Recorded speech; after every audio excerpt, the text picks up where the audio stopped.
오늘 말씀의 제목은 축복과 순종이라고 하는 제목으로 같이 여러분과 은혜를 나누고자 합니다. 우리 모든 사람들에게는 공통된 소원이 있습니다. 그건 제가 말씀을 드리지 않아도 너무나 잘 알죠.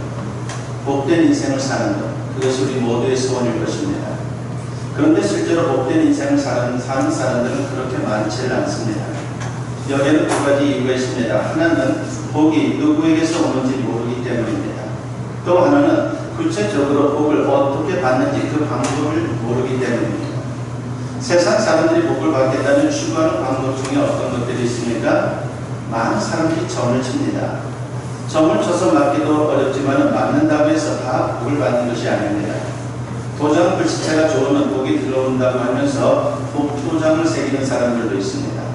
어떤 분들은 수저에, 요강에, 그릇에 복자를 새깁니다. 복 받고 싶다는 것이죠. 어떤 분들은 꿈을 잘 꾸면 복이 들어온다고 생각해서 좋은 꿈을 꾸기를 원합니다. 그 중에 대표적인 것이 똥꿈을 꾸는 걸 원하죠.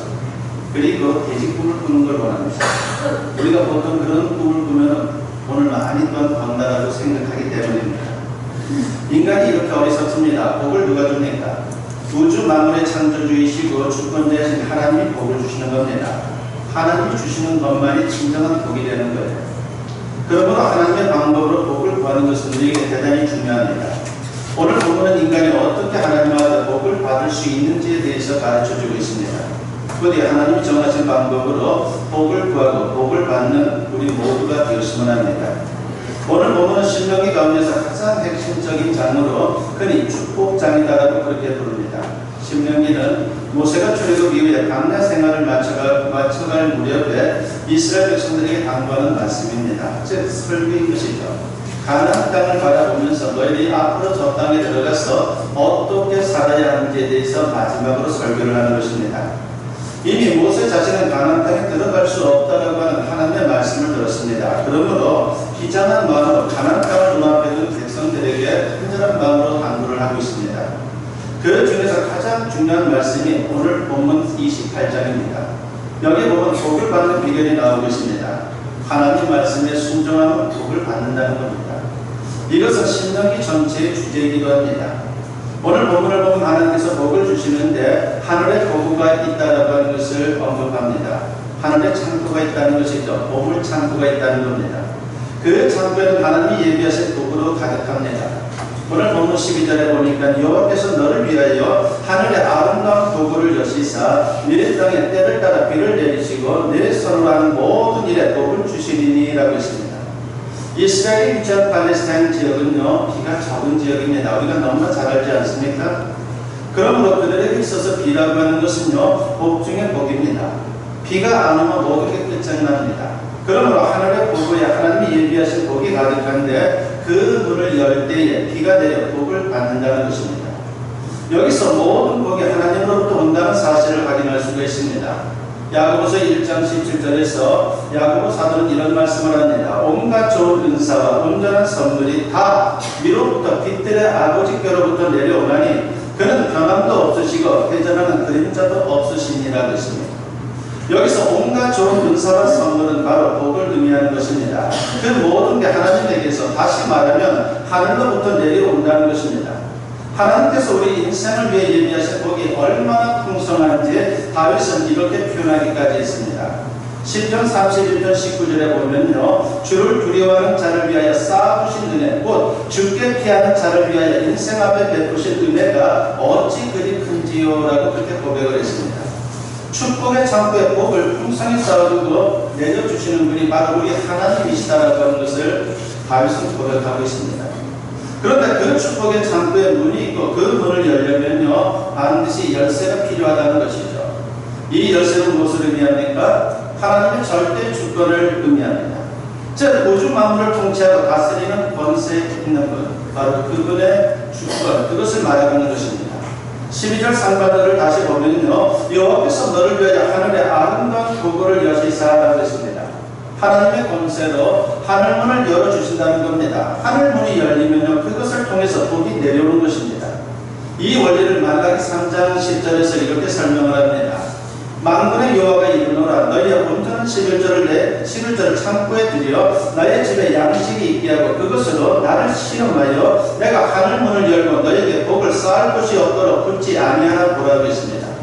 하늘 문을 열고 복을 부어주신다는 것이죠. 그러니까 너희들이 그걸 의심하지 말고 한번 시험해 보라고 말씀을 하고 있습니다.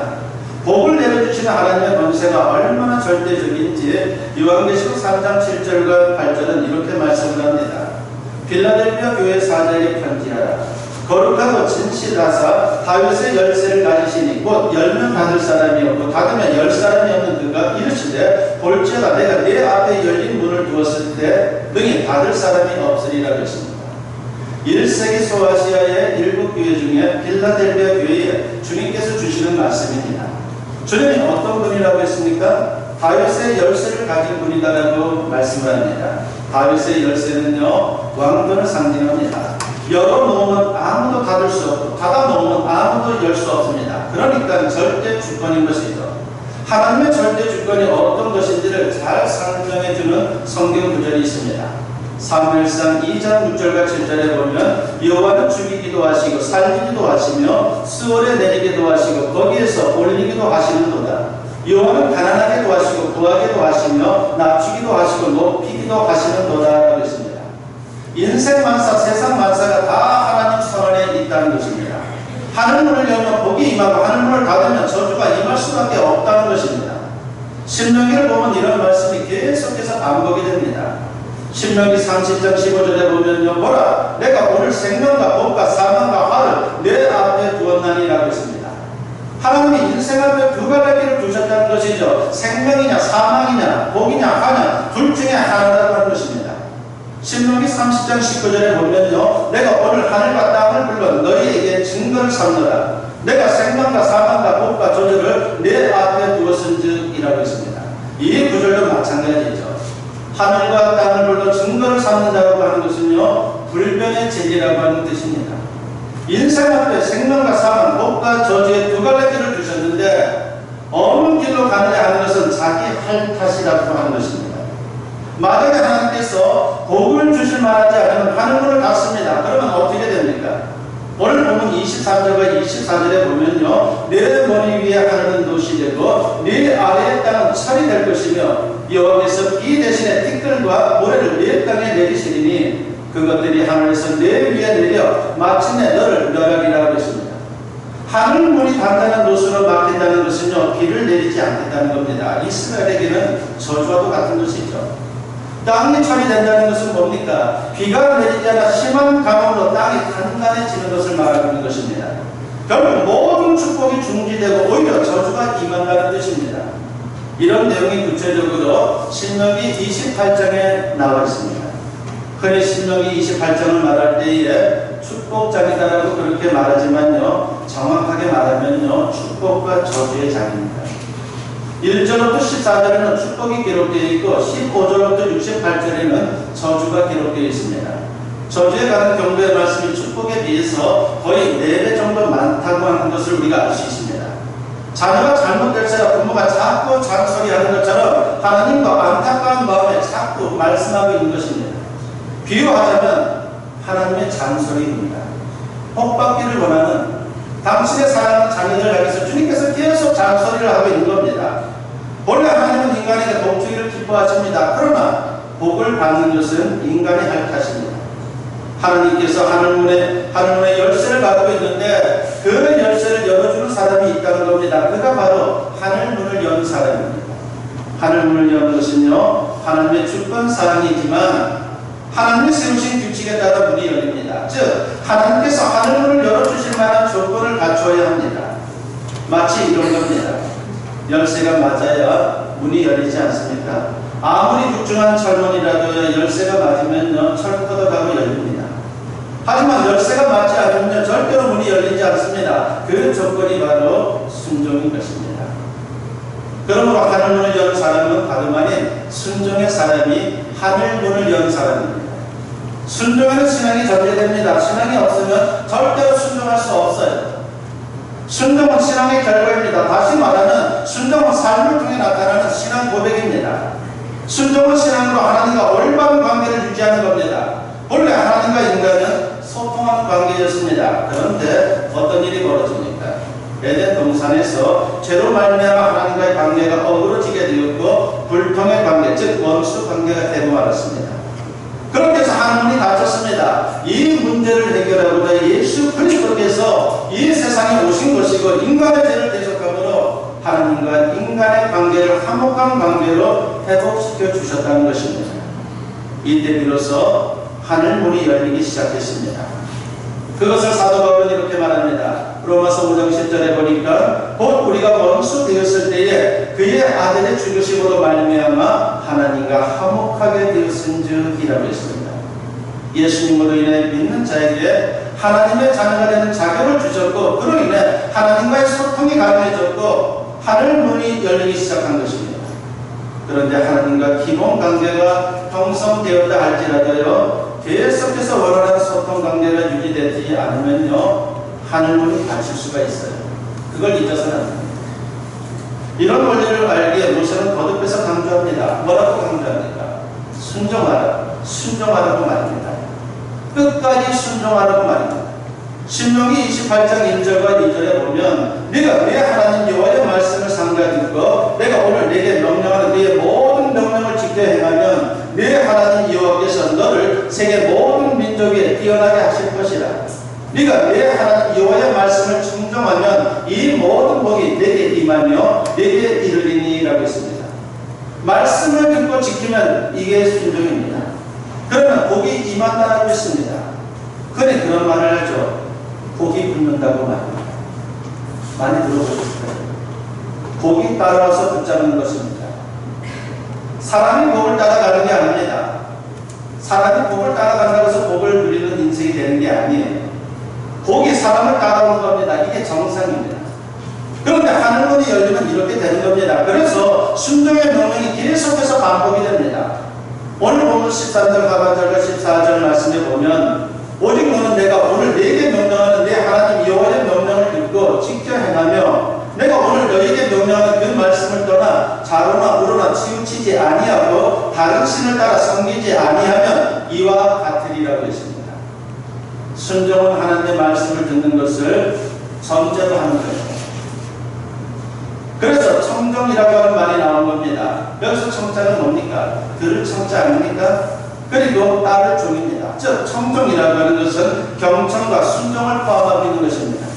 순종이 중요한 이유는 하나님과의 올바른 관계이기 때문입니다. 복을 주시는 하나님과 올바른 관계를 맺지 않고 어떻게 복을 받을 생각을 합니까? 그건 어불성설인 것이죠. 순종할 때 하늘문이 열립니다. 하나님이 열어주지만 결과적으로 순종할 때에 하늘문이 열림으로 순종의 사람이 하늘문을 여는 사람이 되는 겁니다. 그러므로 인생을 승리하기 위해 가장 중요한 게 무엇입니까? 하나님께 순종하는 겁니다. 그러므로 순종 지수를 높여야 돼요. IQ가 높은 게 다가 아닙니다. 우리에게 가장 필요하고 가장 중요한 것은 순종 지수를 높이는 것이 가장 중요합니다. 순종 지수가 높을수록 그 사람의 인생의 하늘문이 열립니다. 그런데 어떤 복이 주어진다고 했습니까? 신명기 28장 3절부터 13절의 구체적인 목록이 나옵니다. 여러분 나중에 집에 가서 한번 읽어보시기 바랍니다. 한마디로 풀세트로 복을 내려주신다는 겁니다. 언제 어디서 무엇을 하든 복을 받는다는 겁니다. 하나님의 하늘문을 열어주시면 이렇게 됩니다. 그리고 여기 열거된 모든 복을 세 가지로 요약하면 이렇습니다. 3대 축복인데 풍요의 복과 명예의 복과 그리고 안전의 복을 내려주시는 거예요. 이 세 가지면 인생을 사는데 충분하지 않겠습니까? 얼마나 놀라운 일입니까? 이처럼 하나님은 당신의 자녀들에게 천국 영생과 더불어서 이 모든 복을 주시기를 원한다고 말씀을 하고 있습니다.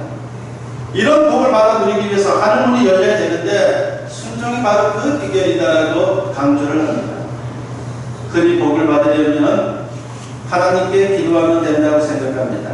물론 틀린 말은 아니에요. 그러나 전제가 있습니다. 순종하지 않으면 기도해도 소용없습니다. 이건 분명한 원칙이에요. 기도도 중요하지만 순종하지 아니하는데 기도한다고 해서 우리가 복된 인생을 사는 것은 아니다라고 하는 겁니다. 순종하지 않으면 하나님과의 관계가 올바르지 않기 때문에 기도 하나만입니다. 인간 인간관계에서도 마찬가지 아닙니까? 일단 기본 관계가 제대로 형성되어야지만 우리가 누군가에게 부탁을 할 수가 있어요. 부모 자식 관계, 친구 관계 등. 그런데 또 한 가지가 요구됩니다. 좋은 관계이어야 하는 거예요. 부모 자식 관계라도요, 뒤틀려 있으면요, 부탁을 해도 절대로 들어주지 않아요. 피를 나는 그런 부모 자식 관계를 할지라도 말입니다. 친구 관계라도 뒤틀려 있으면요, 절대로 들어주지 않습니다. 그러니까 이렇게 정리하면 됩니다. 기도 안 하는 것도 문제지만 순종하지 않으면서 기도만 하는 것도 문제입니다. 어떤 사람이 기만 문제로 고민을 많이 했습니다. 오늘은 우리 시대의 모습 아닙니까? 저도 좀 뚱뚱하기 때문에 고민을 해야 되는데 고민을 별로 안 해요. 그게 또 문제인 것 같습니다. 근데 다른 분들 보면 일반적으로 비만 때문에 얼마나 많이들 고민들을 합니까? 그래서 다이어트를 위해서 하나님께 간절히 기도하는 그런 분들도 있습니다. 그런데 문제는 먹고 싶은 대로 실컷 먹는 것이죠. 기도했으니까 된다고 생각하는 겁니다. 어떻게 되겠습니까? 기도하는 만화입니다. 성경은 분명히 절제해야 한다고 말씀을 하고 있습니다. 절제 명령에 순종하지 않으면요, 기도해도 소용이 없습니다. 그러므로 내 자신이 정말 순종의 사람인지 진지하게 점검해 보는 것은 우리에게 대단히 중요합니다. 아직 순종의 사람이 아니라면 아무리 애를 써도 하늘문은 열리지 않습니다. 하늘문이 닫혀 있으면요, 자꾸 일이 꼬입니다. 자빠져도 코가 깨진다는 말이 이럴 때 한 말 아니겠습니까? 불순종이 우리 인생을 망치는 겁니다. 순종의 사람이 되면 안 되는 것 같은데도 돼요. 하나님이 함께 해주시고 하늘문을 열어주시기 때문입니다.